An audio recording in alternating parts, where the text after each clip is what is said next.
you've got two speakers today because I'm 7 months pregnant and I'm also being kicked quite enthusiastically from the inside. So let's see how distracting that turns out to be. So delighted to be here. I'm just going to do a brief introduction straight into the context for cricket, and then I've got 6 things actually, not 5. I obviously thought of another one whilst writing the presentation and forgot to tell Kath. So my background, started my career in-house at AXA doing change. Then I went over to the dark side for a while. I was a management consultant at EY, doing organisational change and getting into culture change. Came back in-house a few years ago, worked for Rolls-Royce briefly, and then to Inmarsat, which is the coolest company you never heard of. Literally rocket science. We launch satellites into space. We got purchased by Viasat last year, so I now work for Viasat without having moved anywhere. So I head up culture and inclusion there, and that's the day job. And what we do is provide connectivity where there's no terrestrial networks or unreliable networks. So selling to governments, disrupting your peaceful flying time by providing in-flight Wi-Fi. But today I'm really focused on my hobby job, my non-exec director role. So I joined the board of Derbyshire County Cricket Club 3 years ago. So for those of you who aren't into cricket, there are 18 first-class counties. Derbyshire is one of them, one of the smaller ones. We don't host test matches and things like that, so we don't have the big bucks of some of the bigger clubs. But it's been a really interesting time for cricket. So I got the role, through applying for it. It was advertised. I thought how interesting. It matches. They were looking for somebody who could lead on. They call it EDI in cricket. We call it DEI at work. I'm constantly confused about what to call it, but I'm sure you know that I'm talking about the same thing: diversity, equity, and inclusion. And I'm accountable as a non-exec director for diversity and inclusion, HR, and safeguarding on the board. So about I'd say a month or two after I joined, there was a huge eruption of a race row in cricket. There was a former cricketer from York who'd played for Yorkshire about 15 years previously, called Azim Rafiq, who alleged that he'd experienced racism when he'd played at Yorkshire. And went on the record talking about this. Then that got picked up and blown up, and it was a huge story in the media. And all of the cricket clubs sort of collectively took a breath in and held it, thinking, have we got somebody who's going to come out the woodwork and talk about what happened with us 15 years ago? So quite quickly having to really take a look at itself as a sport and say, have we got a problem? Is there an institutional racism problem here? What was really interesting is, Yorkshire investigated itself and found that it didn't have a problem. Most of the people who were on the board there had been there 15 years ago, so they could confirm that there definitely wasn't a problem, because they were here and it was all fine and no one was ever mean to them. I'm obviously being a bit flippant, but it was a really interesting time, and it was a question that cricket hadn't really been forced to ask itself before, whereas in football, there'd been a kind of a much more of a focus on things like racism for a long time. And whilst it started focused around racism, it quickly expanded to say, actually, how equitable and diverse is cricket? So what happened was the England Cricket Board, which is the sort of governing body of cricket, established the ICEC, which was the Independent Commission on Equity in Cricket. And Cindy Butts is pictured there saying the culture is rotten, was the chair of that commission, and that took 2 years across the sport, interviewing people, investigating and looking at actually how inclusive is it as a sport, and what do we need to do about it, and then came out with a report that had a series of recommendations. Now it did focus, I can understand why, but it was a bit disappointing. It had quite a narrow focus. So the report focused on race, gender and sort of social class. There was very little looking at other attributes. There's nothing really about sort of sexuality or different ways in which people could be different. It was very much focused around those 3 areas. So I'm just going to talk a little bit about, what does that mean for the corporate world? Because obviously I've been very involved in that with cricket, but then my day job as VP Culture and Inclusion at Viasat, we're on a journey. Everyone's on a journey, aren't they, in HR? That's the phrase. And we're really looking at, culture shaping of our organisation. And it's particularly an interesting time because, I spent 7 years when I was Viasat and we was shaping the culture, and now we've been bought by a bigger organisation with different cultural problems, and some of it we need to do it all over again, and some of it's new problems. So it's, looking at the parallels between those things is really interesting. And I think that Diversity and inclusion is a really interesting topic because I think, more than some other sort of HR topics, there's so much overlap between different industries and organisations. Like there are some topics you'd kind of think, well, that's fine, but that's in manufacturing. We're in professional services. It's just completely different. But actually, there's so much that you can borrow and reuse across industries, even from sport to satellites and vice versa. So, what can the corporate world learn from cricket? Now, yesterday over dinner, my husband said, "What are you talking about tomorrow?" And I said, "What can the corporate world learn from cricket?" And he said, "Well, presumably it's don't start till 11, have a break for lunch, break again for tea, and make sure everyone's done by 6. And if it's not good weather, just don't bother." And I thought, that would be a better presentation, potentially. I hadn't thought of that, but I do think he has a point. And I did say, I'm going to steal that joke and say that in my presentation tomorrow. So the first thing, a lot of this is through news stories and things that were in the media. So Ian Botham is the president at Durham County Cricket Club, and he was very, negative about the report. He was asked, what did he think of it? And he said, well, I started reading it and then I threw it on the floor, and then went on to explain how it was nonsense and, there's no racism in cricket. He played with lots of black players and they all really enjoyed it. And he was friends with Nelson Mandela and, definitely not a problem in his experience at all. And frankly, his view was, can't we just focus on cricket? Can't we just focus on playing the game that we love? And I kind of thought, whilst I didn't agree with him, I can kind of see where he's coming from. He's devoted his life and had a wonderful career based on this game that he loves. And all that's been talked about in the media for years now is how institutionally racist it is and what's wrong with it. And he's thinking, we're focusing on the wrong things here. We should be focusing on the people that are happy and are enjoying it and are loving the sport. So despite disagreeing with him, I had some sympathy for that view.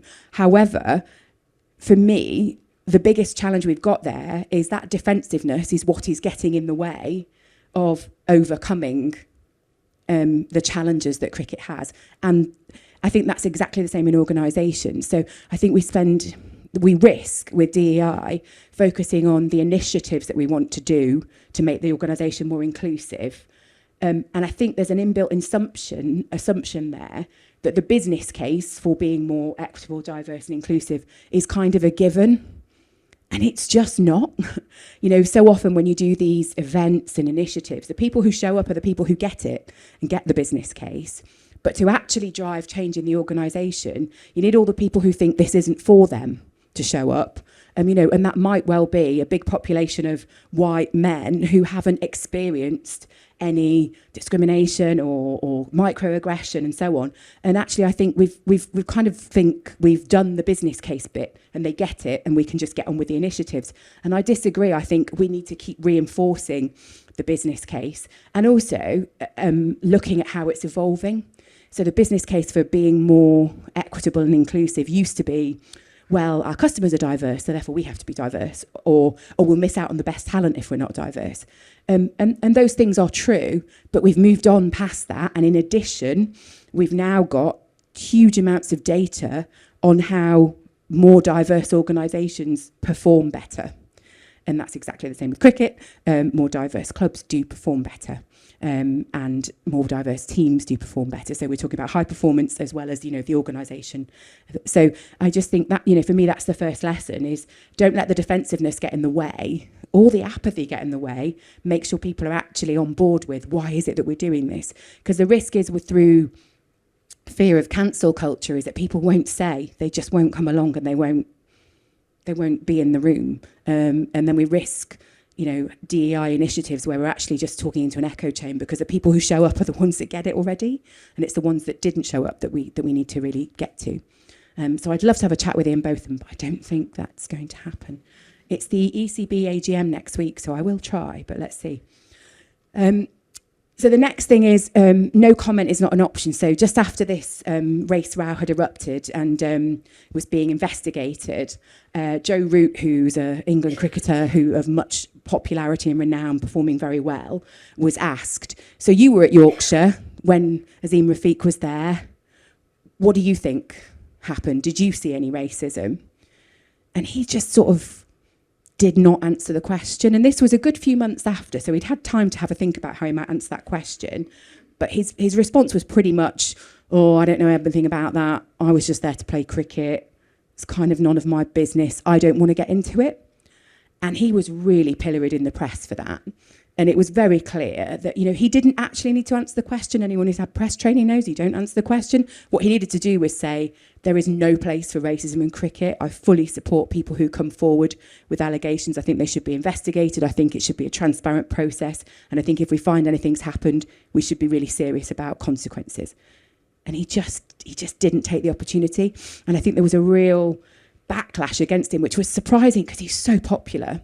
And I think it was a real eye-opening moment for lots of people involved in the game. And it's this idea that actually, if you're doing nothing, then you're not doing enough and you're part of the problem. So it's not enough to be not racist, you have to be actively anti-racist. So, Ibram Kendi's idea about, focusing on anti-racism. And we've been gifted the book, How to Raise an Anti-Racist Baby, so I'll be reading that to this one at some point too. So, I think that was a real watershed. The next one was, Yorkshire, a lot of what happened to them, which was lots of negative press and negative consequences, it wasn't so much about what had happened 15 years ago, it was about the way that they responded right now. So, that the allegations were that they weren't transparent. The allegations were, their instant response was, well, we are not institutionally racist. I don't think there's any evidence for that, but we'll look into it. Which didn't inspire the confidence that they were actually objectively investigating it, and they were open to the idea that they may have lessons to learn, which was really interesting. So, it was less about what had happened. If they'd said, this happened 15 years ago, this is what we're doing about it, this is what we found, this is how our investigation's running, it wasn't a transparent process, it wasn't an objective process, and that garnered a lot of criticism. I don't think any organisation in sport or in the corporate world can say, 15 years ago, nothing happened here that shouldn't have happened. There was no sexism, there was no racism, there was no classism. We just can't. The world has changed. Things that used to be thought of as acceptable or, something that we should suffer pre-Me Too movement, a lot of some of the things that were considered banter and normal in the early part of my career that wouldn't happen now. The world has changed. We can't say it didn't happen. What we can say is, we're open to having a conversation about what happened, looking into it, looking at whether we have a problem and what do we do about it? And, do we have the processes that mean it wouldn't happen now? And so it was a really interesting time because they couldn't change the past, but they could have dealt with it really, really differently. And I think that's an interesting lesson for corporates as well. The defensiveness, again, gets in the way. Let's have a look at it. Let's be open to it. Let's be curious, and let's address what we find. And actually, it could have been avoided entirely if there'd been more listening. So I didn't know this at the time because obviously my involvement in cricket's only a few years back. But there was a media report and a whole campaign and a bit of investigation done way back in 99 around hit racism for six and about the fact that there was an issue with institutional racism in cricket. And again, a lot of people involved in cricket thought that meant there were people being racist, as in actively name calling. No, what it meant was there was not equal opportunities for people of all races and ethnicities. There were barriers to entries into the sport. There was bias in selection. There were problems.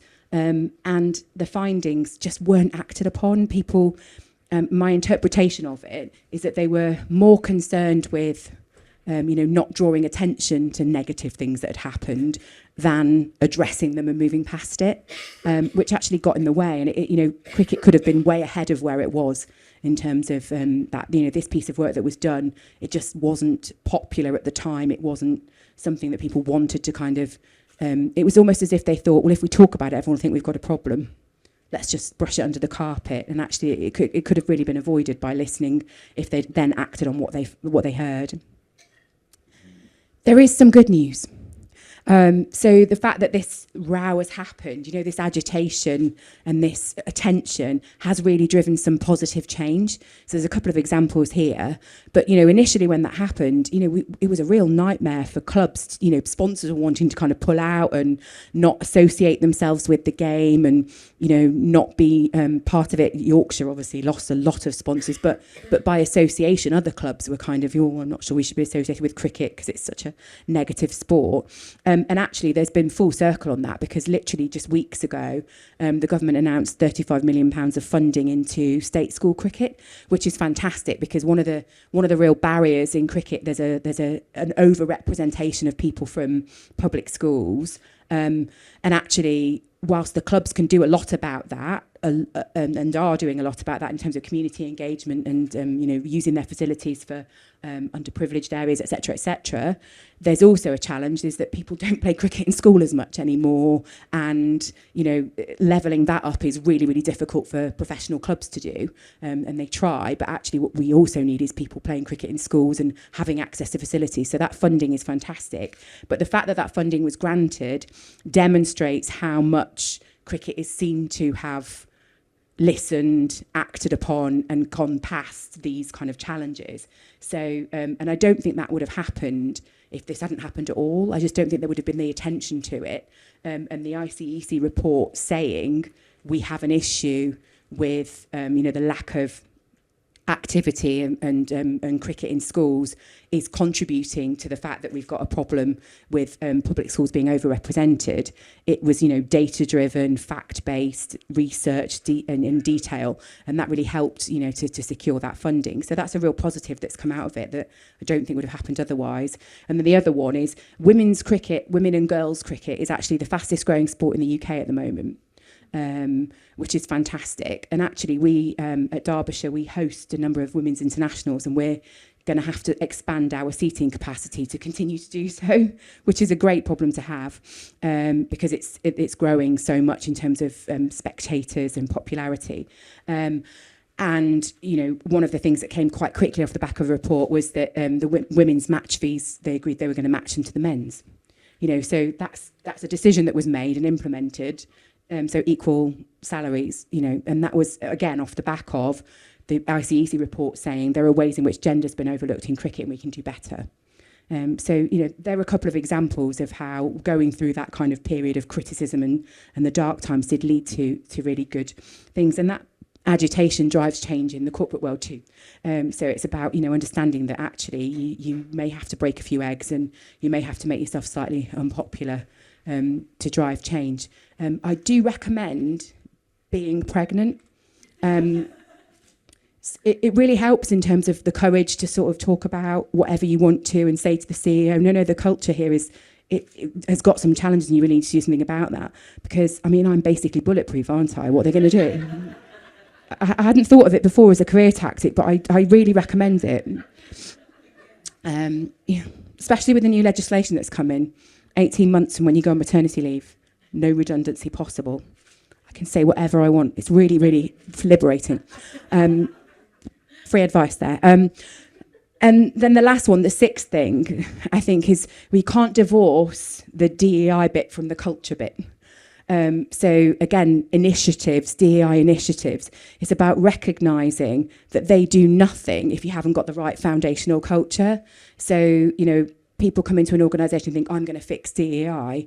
If you're starting from nowhere, you're probably not even going to get to DEI for a good couple of years, because you've got to have the right cultural foundation in place, because you've got to normalise talking about difference. You've got to normalise talking about people and how we work. And there's a few things that I think are the fundamental kind of basics that you've got to be building before you can then build on that. And that's something that we've really focused on at Derbyshire County Cricket Club, and we've been focusing on at work for a number of years.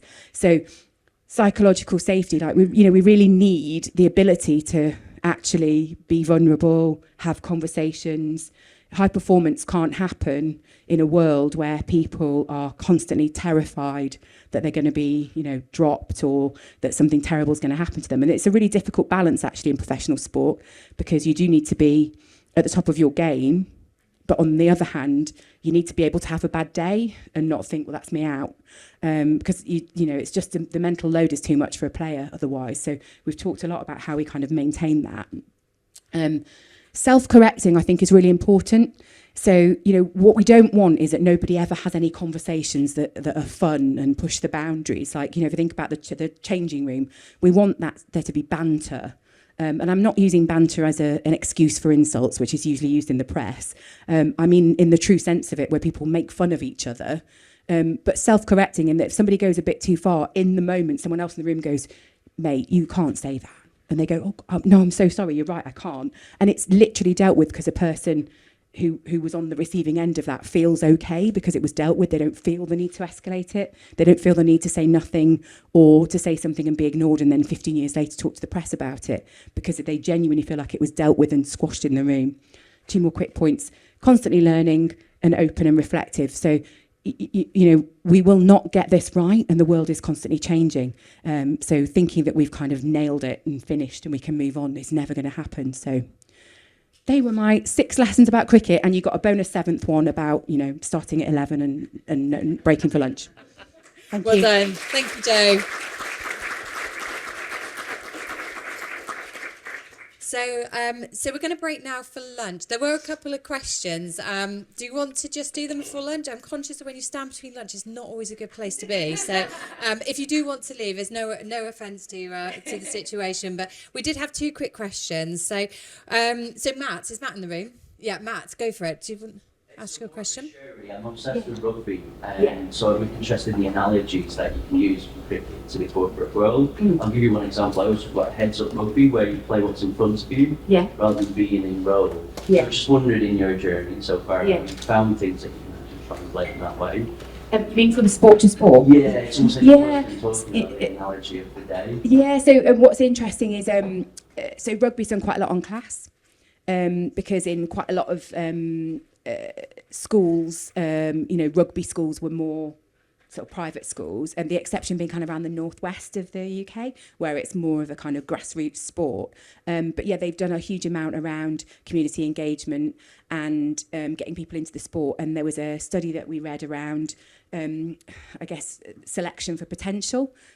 And understanding that there's going to be a difference between somebody who's been coached through private school 3 sessions a week, you know, probably got a private coach on their kicking, blah, blah, blah, versus the raw talent of somebody who's just played it at state school and has got some talent. And actually, if you always just go to a trial and pick the best player, you're never going to pick that state school kid because they've just not had the same. So it's what are you looking for? And it's, you know, basically the hand-eye coordination and the kind of basics. So yeah, that kind of thing. And rugby's done some great work on that we've adopted. And open trials was the other one as well. Yeah. Brilliant. And Edward, to your question. Where's Edward? Oh, there you are. Yeah, what can the corporate world learn from baseball? Well, you know, that's a really interesting one, isn't it? Because it's very controversial.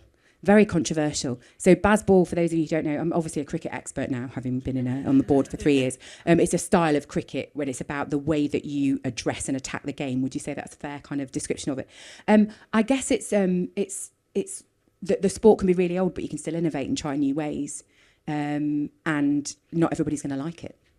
And I think that, again, it's back to the agitating for change. If you want to make a change, I think one of the really important qualities you need to when you're driving a change is you've got to be okay with not everybody liking it. And you've got to keep trying and, you know, try and make it work.